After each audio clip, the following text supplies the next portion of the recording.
तो वहीं प्रदेश में राज्यसभा चुनावों को लेकर हलचल तेज हो गई है। हरियाणा कांग्रेस के विधायकों को हिमाचल शिफ्ट किया गया है। भूपेंद्र सिंह हुड्डा के घर के बाहर से बसों को रवाना किया गया। राज्यसभा सदस्य के चुनाव से पहले कांग्रेस की ये प्लानिंग है जो नजर आ रही है। और सीधा सीधा जहां कांग्रेस दावा कर रही है कि एक सीट राज्यसभा चुनाव में जीतेगी, वहीं विधायकों को शिफ्ट कर रही है। क्रॉस वोटिंग का डर कहीं ना कहीं इस हिसाब से कांग्रेस को सता रहा है। आपको बता दें 16 मार्च को राज्यसभा के लिए वोटिंग होगी। 2 सीटों के लिए 3 उम्मीदवारों ने नामांकन भरा है। बीजेपी और कांग्रेस के एक उम्मीदवार ने नामांकन भरा है। इस खबर पर ज्यादा जानकारी के साथ मेरे सहयोगी अंकित दुधारी हमारे साथ लाइव जुड़े हैं। अंकित, एक तरफ से कांग्रेस दावा कर रही है सीधा सीधा एक सीट जीतने का, वहीं दूसरी तरफ विधायकों को शिफ्ट किया गया है। क्या अपडेट है इसको लेकर, किस तरह से इसे देख रहे हैं? बिल्कुल, कांग्रेस के विधायकों की पहले विधायक दल की बैठक होती है और बैठक के अंदर प्रभारी बीके हरिप्रसाद भी मौजूद रहते हैं, प्रदेश अध्यक्ष राव नरेंद्र भी मौजूद रहते हैं और अभी शिफ्ट किया जा रहा है। आप देख सकते हैं कि विधायक जो हैं वो यहां लगभग सारे पहुंच चुके हैं। बसें अंदर खड़ी हैं, उन बसों के अंदर बैठ चुके हैं और कुछ ही मिनटों के अंदर यहां से विधायक रवाना होंगे। और आप देख सकते हैं कुछ विधायक जो अभी आए हैं उनका सामान अपलोड किया जा रहा है और सामान लोड करने के साथ ही जो विधायक हैं वो यहां से रवाना हो जाएंगे। तो कहीं ना कहीं कांग्रेस को जरूर डर सता रहा है कि कोई टूट फूट ना हो जाए, क्योंकि कांग्रेस का पहले का इतिहास अगर देखें तो इसी तरह का रहा है। आप देख सकते हैं कि यही दोनों बसें हैं, इन दोनों बसों के अंदर जो हैं विधायक सवार हैं। एमपी जो हैं वो भी अंदर मौजूद हैं, वो चाहे दीपेंद्र हुड्डा की बात करें, सतपाल ब्रह्मचारी की बात करें, जयप्रकाश की बात करें, वरुण मुलाना की बात करें, एमपी भी यहां मौजूद है। हालांकि कुमारी शैलजा जो एमपी है कांग्रेस की वो नहीं आई है, वो यहां मौजूद नहीं है, लेकिन सारे विधायक अंदर बैठ चुके हैं और कुछ ही देर के अंदर वो यहां से हिमाचल के लिए रवाना होंगे और वहां रहने का काम करेंगे। हालांकि कुछ विधायक ये कहते हुए नजर आए कि हमें ट्रेनिंग दी जाएगी, हम ट्रेनिंग लेने जा रहे हैं, हम पहली बार चुन करके आए हैं, लेकिन कहीं ना कहीं कांग्रेस को डर सता रहा है। इसी वजह से कांग्रेस ने ये रणनीति बनाई कि सारे विधायकों को एकजुट और एक जगह रखा जाए और इसीलिए यहां बसों में सवार होकर के, ये आप प्रभारी को देख रहे हैं बीके हरिप्रसाद जो कि गाड़ी में सवार हो रहे हैं, दीपेंद्र हुड्डा है, वरुण मुलाना जो है वो गाड़ी में सवार हो रहे हैं और यही गाड़ी जो आगे जाएगी और उसके पीछे पीछे दोनों बसें जाएंगी। तो ये विधायक जो हैं हिमाचल जाएंगे और हिमाचल ही रहने का काम करेंगे। 16 तारीख को जब चुनाव है तो उस समय सुबह जो है वो यहाँ पहुंचेंगे और पहुंच करके अपनी वोटिंग करते हुए नजर आएंगे। लेकिन आप देख सकते हैं कि आफ्ताब अहमद है, आफ्ताब अहमद भी रवाना हो रहे हैं। तो आफ्ताब अहमद हैं, दूसरे सारे विधायक जो हैं वो यहाँ पहुंच चुके हैं और पहुंच करके बसों में भी सवार हो चुके हैं। जी अंकित, जिस तरह से हालांकि कुछ विधायक ऐसे हैं जो नहीं जा रहे हैं। जी, राज्यसभा की तैयारी तो दिख रही है कांग्रेस की, विधायकों को शिफ्ट किया जा रहा है। वहीं आज विधायक दल की बैठक भी हुई थी कांग्रेस की, उसमें किस तरह का चर्चा हुई, किस तरह का मंथन किया गया? बिल्कुल यही मंथन ही तो जो विधायक दल की बैठक के अंदर किया गया और उसके बाद ही ये शिफ्ट करने का निर्णय हुआ। आप देख सकते हैं कि विधायक बीवी बत्रा हैं वो आ रहे हैं। बत्रा जी कहाँ जा रहे हैं आज? पता लग जाएगा। चलो जी, ललित होटल की पार्किंग में गाड़ी मिलेगी।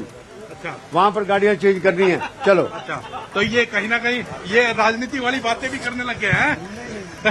तो आप देख सकते हैं कि किस तरह से आप बीके हरिप्रसाद जो है आगे बैठे हैं, जो प्रदेश कांग्रेस के प्रभारी हैं। उसके पीछे की अगर बात करें तो दीपेंद्र हुड्डा एमपी हैं वो बैठे हैं और वरुण मुलाना जो एमपी हैं वो बैठे हैं और पीछे जो 2 बसें हैं वो हैं। तो कहीं ना कहीं जो यहाँ से रवानगी हो रही है और रवाना होने के बाद हिमाचल की तरफ जाएंगे।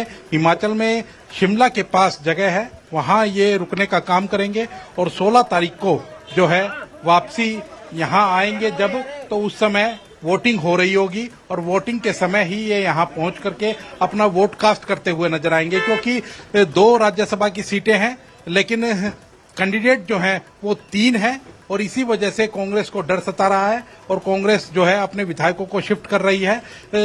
आप देख सकते हैं कि वो सारे जो विधायक हैं वो बसों के अंदर बैठे हुए हैं और वो बसों के अंदर बैठ करके और चलने की तैयारी है। अभी जो दूसरे जो नेता हैं वो भी भूपेंद्र सिंह हुड्डा भी अपनी गाड़ी से यहाँ से रवाना होंगे और जाने का काम करेंगे। तो कहीं ना कहीं जो है एक रणनीति कही जा रही है कि एक रणनीति है, लेकिन क्या ये रणनीति का हिस्सा है या क्या है वो 16 मार्च को ही पता चल पाएगा। बहुत बहुत शुक्रिया हमारे साथ जुड़ने के लिए अंकित। और 16 मार्च को चुनाव है, राज्यसभा का चुनाव है, जिसको लेकर कांग्रेस की ये तैयारी नजर आ रही है। विधायकों को शिफ्ट किया जा रहा है हिमाचल, ताकि जो क्रॉस वोटिंग का डर है उससे थोड़ा राहत महसूस हो सके।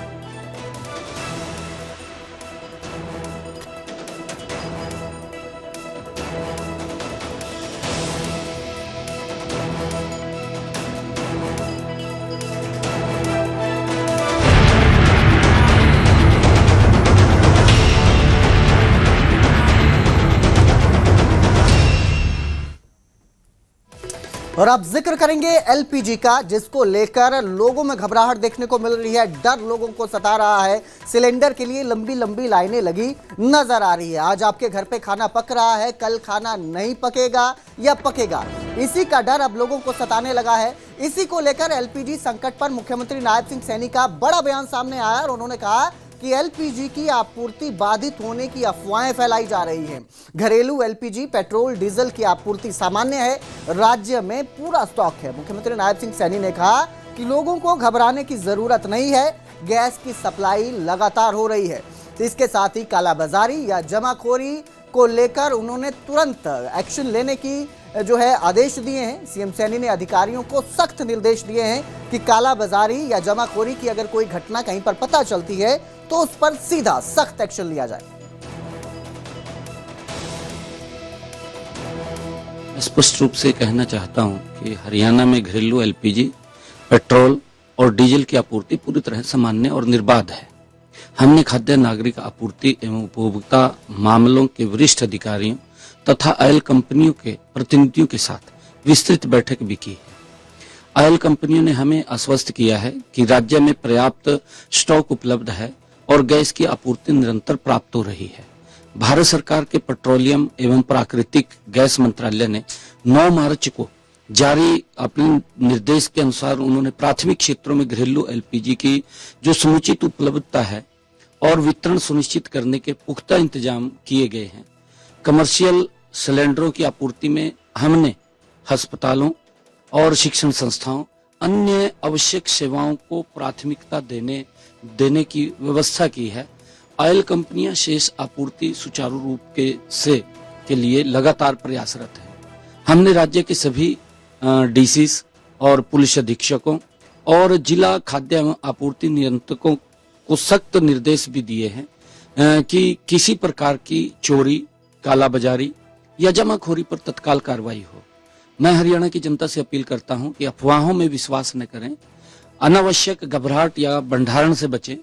राज्य सरकार पूरी तरह सतर्क है और आपके हर घर तक घरेलू गैस की निर्बाध आपूर्ति सुनिश्चित करने के लिए हमारी सरकार प्रतिबद्ध। इस वक्त हम मौजूद हैं करनाल में भगवान परशुराम चौक के पास। कई ढाबे हैं, एक के बाद एक, और इन ढाबों पर कैसे काम चल रहा है ये जानने का प्रयास करेंगे, क्योंकि गैस पहले यहाँ पर आप देख सकते हैं जलती रहती थी, सब्जी गर्म करनी है, लेकिन अब गैस की बचत की जा रही है ताकि आने वाले समय में कोई दिक्कत ना हो, कोई परेशानी ना हो। अंकल जी, क्या स्थिति फिलहाल गैस को लेकर? अभी वहीं की वही स्थिति है जी, कोई सिलेंडर नहीं मिला हमें, घर से उठा के लाना पड़ेगा सब्जी बनाने के लिए। बस दवा तक रोटी बंद कर दी है, तंदूर चलाएंगे सिर्फ। फिलहाल यही पोजीशन है जी। अब 2 दिन लगे, 4 दिन लगे, जैसे ही स्थिति ठीक होगी फिर वैसे शुरू कर देंगे। कमर्शियल तो मिल ही नहीं रहा है। कमर्शियल तो बिल्कुल नहीं मिल रहा जी, घरेलू यूज करना पड़ेगा। एक आधा काम तो चलाना ही जैसे जैसे एक आधा सिलेंडर ले आएंगे उठा के घर से, और क्या करेंगे जी। घर वाला जो सिलेंडर है, फिर ऐसे घर में न दिक्कत हो जाए। घर में इंडक्शन रख लेंगे, घर में थोड़ा ही काम होता है, या ढाबे से ही घर पर सब्जी चली जाएगी। हाँ, रोटी चली जाएगी घर में, यहीं से चली जाएगी, क्या करेंगे फिर अब। तो आप देख सकते हैं सिलेंडर सिर्फ आज का बचा है। अगर आज के बाद भी सिलेंडर नहीं मिलता है तो फिर तवे वाली रोटी बंद करनी पड़ेगी। ऐसे ही एक ढाबा और है, यही स्थिति हर जगह देखने को मिल रही है कि लोग अपनी अपनी बात रखते हुए नजर आ रहे हैं। अंकल जी हैं हमारे साथ, उनसे बात करेंगे। यहाँ गैस पर पराठा सेका जा रहा है, क्या स्थिति फिलहाल सिलेंडर को लेकर? कंडीशन बहुत ख़राब है, पता नहीं किस टाइम बंद करना पड़ जाए हमें। सिलेंडर आगे मिल नहीं रहा, कमर्शियल आ नहीं रहा है पीछे से। तो कोई विकल्प सोचा है, तवे वाली रोटी को बंद कर दें या कुछ, मतलब? एक्चुअली जी कल मेरे को 2 सिलेंडर मिल गए थे, मैं गैस एजेंसी में गया था, उनके पास 2 ही पड़े थे, उन्होंने बेचारे ने 2 ही दिए, मेरे को मना नहीं किया रहा उन्होंने, और कंट्रोल रेट में दिए, ये नहीं ब्लैक में दिए उन्होंने। तो मेरा जब तक की किस्मत अच्छी थी कि सिलेंडर 2 मिल गए हैं, लेकिन स्थिति पूरे शहर की देखें तो जो एलपीजी जो गैस सिलेंडर है घरेलू, वो फिलहाल मिलता हुआ नजर आ रहा है, लेकिन कमर्शियल सिलेंडर नहीं मिल रहा है। इस वक्त मैं यमुनानगर जिले की चिचरौली की गैस एजेंसी के सामने मौजूद हूँ। आप देख सकते हैं कि आज जो है बाकी दिनों के मुकाबले जो है गैस सिलेंडर लेने वाले ग्राहकों की संख्या में लगातार इजाफा होता नजर आ रहा है। बाइक पर जो है और गाड़ियों के जरिए जो है सिलेंडर लेने के लोग आ रहे हैं, लेकिन लोगों को सिलेंडर मुहैया नहीं हो रहा है। कुछ ग्राहक यहाँ पर पहुंचे हुए हैं। हाँ जी, सिलेंडर लेने आए थे, क्या हुआ? लेने आए थे सर, 25 दिन हो गए हैं। आज ये कह रहे थे कि 25 दिन के बाद सिलेंडर मिलेगा, लेकिन बुकिंग नहीं हो रही है यहाँ पे। ये कह रहे हैं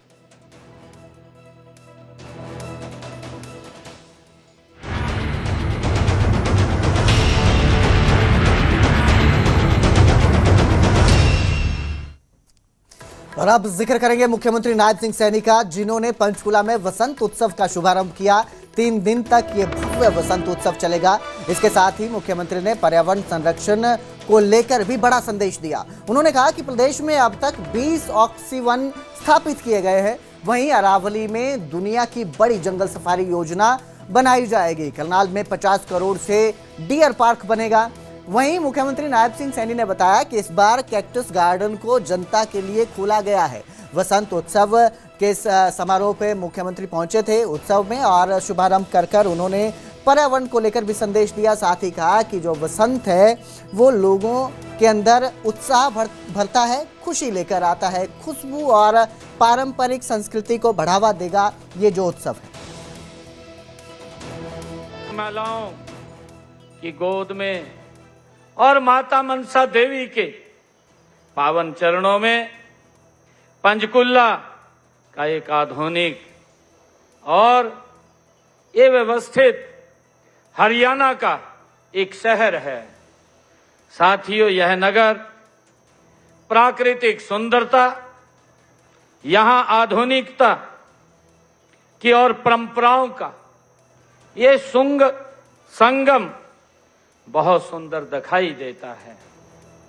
साथियों, आज इस आयोजन के इस शहर की सुंदरता में और 4 चांद लगाने का ये काम किया है।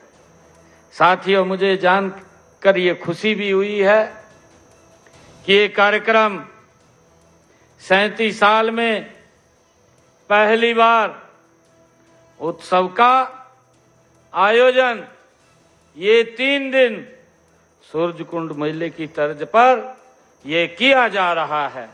ये 3 दिन चलने वाला है हमारा बसंत उत्सव, और इसके साथ ही रख रखाव के लिए साल भर से बंद जो एशिया का सबसे बड़ा कैक्टस गार्डन भी जनता के लिए वो खोला गया है।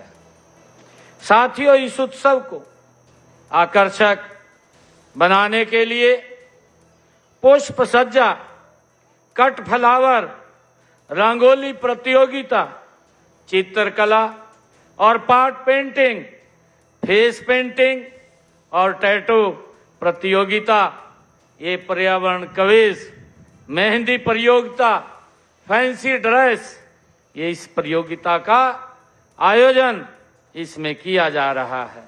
मैं इन सभी प्रतियोगिताओं में भाग लेने वाले प्रतिभागियों को भी मैं बहुत बहुत बधाई और शुभकामनाएं देता हूं। इन प्रतियोगिताओं के माध्यम से न केवल प्रतिभाओं को मंच मिलेगा, बल्कि बच्चों और युवाओं को रचनात्मक भी उनकी वो विकसित होंगे। साथियों, मैं आशा करता हूं कि वे पूरे उत्साह के साथ अपनी प्रतिभा का इस मंच के माध्यम से वो प्रदर्शन करेंगे।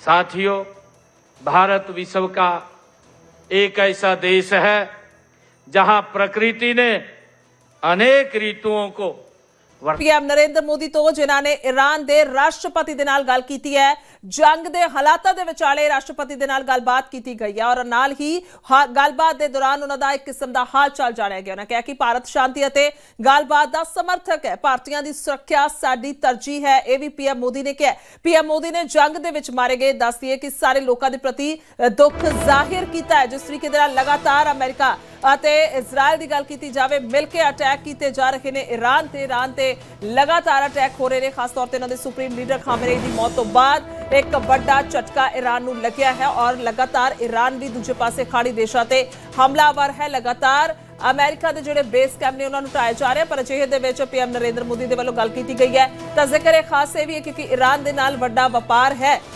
भारत दा और उत्थों एक्सपोर्ट ते इंपोर्ट खास तौर पर गल कीती जावे ਤਾਂ ਜਿਹੜਾ ਹੈ ਵਪਾਰ ਹੁੰਦਾ ਹੈ ਤੇਲ ਦਾ ਅਤੇ ਨਾਲ ਹੀ ਐਲਪੀਜੀ ਨੂੰ ਲੈ ਕੇ ਜੋ ਸਮੱਸਿਆ ਬਣੀ ਹੋਈ ਹੈ, ਇਸ ਸਾਰੇ ਸੰਕਟ ਦੇ ਵਿੱਚ